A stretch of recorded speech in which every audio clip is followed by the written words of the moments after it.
There's a fire! Kareem, we need to go. Explosions have rocked Abu Dhabi as the UAE comes under attack once again, with Iranian drones reportedly targeting urban centers and critical infrastructure. Residents report loud blasts echoing across the skyline as emergency sirens warn of incoming threats.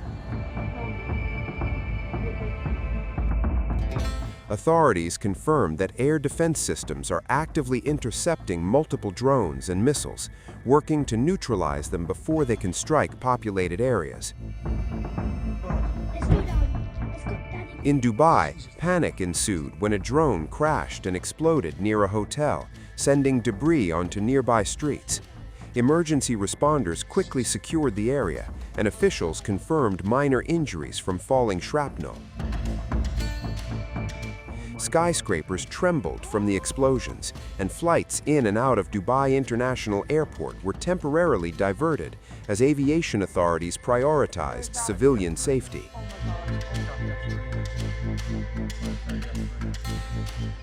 The UAE government has urged residents to remain calm, follow official alerts, and stay indoors when sirens sound.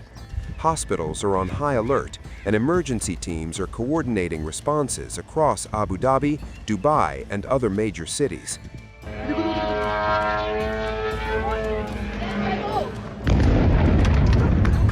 International observers warn that these attacks mark a dangerous expansion of the conflict, with drones and ballistic missiles introducing new threats to civilian populations and commercial centers. As the UAE strengthens its air defenses, questions mount about how the region can prevent a wider confrontation. Another drone.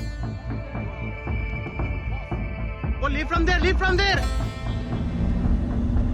With tensions escalating, the message from UAE officials is clear. Attacks on civilian areas will not be tolerated, and defensive measures will continue until the threat subsides. Amid the chaos of ongoing attacks on the UAE, a U.S. traveler's video captures the tension on the ground. Scenes of Dubai, usually bustling and vibrant, now interrupted by explosions and sirens, offering a first-hand glimpse of a city under threat as civilians reel from the latest wave of drone and missile strikes. So, where to begin? Basically, I'm on my way. I'm in my hotel, which is nice. So that's great. But what's weird is everyone's acting like it's normal. And literally all day, missiles have been flying into Dubai. It was something like 200 ballistic missiles from Iran and then like 400 drone strikes. But the air defense system has like pretty much stopped all of them. And yeah, so it's just pretty crazy. I've never been in like a freaking war zone. Again, if you went down to my hotel lobby today, you would have no idea. People are just having lunch, casually talking, like telling jokes, like walking around. Meanwhile, like literally a 5-minute drive that way, like a hotel's getting hit by a missile. And then like 15 minutes that way, there's like a drone strike at the airport. I'm here to go to a wedding in India. I literally landed at like 6 p.m. and then the first strike hit at like 3 or 4 in the morning. So it was within like 12 hours of me getting here. And I don't even know if I'm gonna get to the wedding now. Can't really get hold of the U.S. Embassy because there's so many people, there's like 50,000 Americans here. So it's like, I'm not the only one calling. And then, yeah, the airports are closed, so. Nations. Okay. I'm Indian. Perfect. I'm a Canadian, me and Saba. MashaAllah. United States, sorry about this.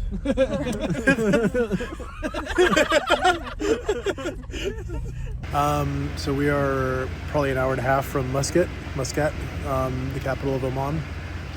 And yeah, just it's like 6:30 p.m. Flight's at 3 a.m. So 2-hour drive to get to Muscat. Have not slept. Sophia and Farhaj couldn't get through the borders. They went through another border.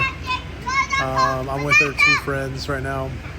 So hopefully we can get out of here. Everyone's pretty chill, but like also,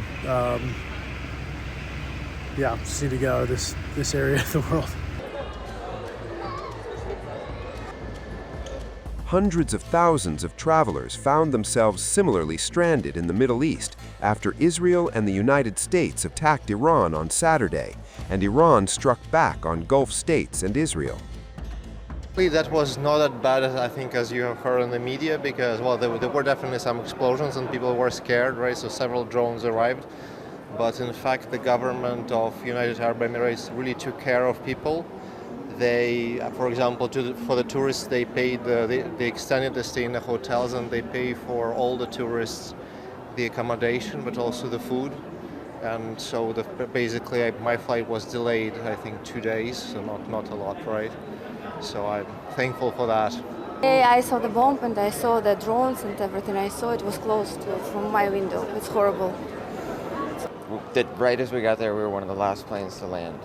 And so when I got to the hotel, I saw the speech that Trump was giving about all that.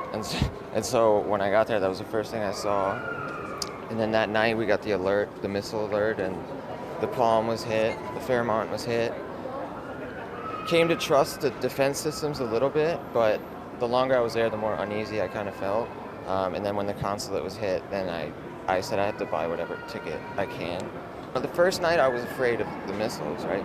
After that, it was more my wife is at home and she's upset and my family's upset, and I'm trying to sound like I got everything under control and, you know, trying not to tell them everything that's happening. So that's what was hard for me, was knowing that my wife was at home and she didn't have anybody and she wanted me. So that was really my motivation to get out.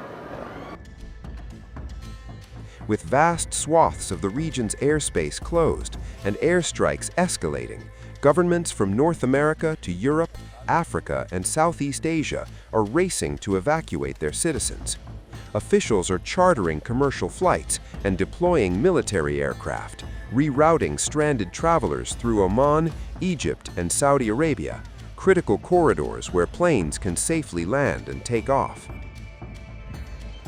The situation remains highly fluid as the international community watches closely.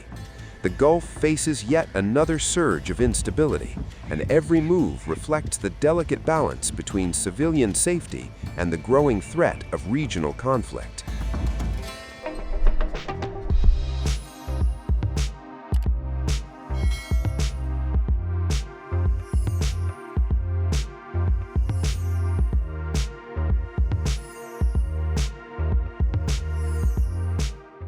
News never stops. The world keeps turning, and every turn tells a story. Wars, elections, geopolitics, Davids versus Goliaths. While everyone is celebrating the US-China trade thaw, Trump has been quietly doing something else across Asia. These were once home to the ancient Silk Road connecting east and west. But who's connecting the dots? Who's decoding the global storm? Welcome to Times of India videos. You're watching a special edition of Global Pulse with me, Neha Khanna.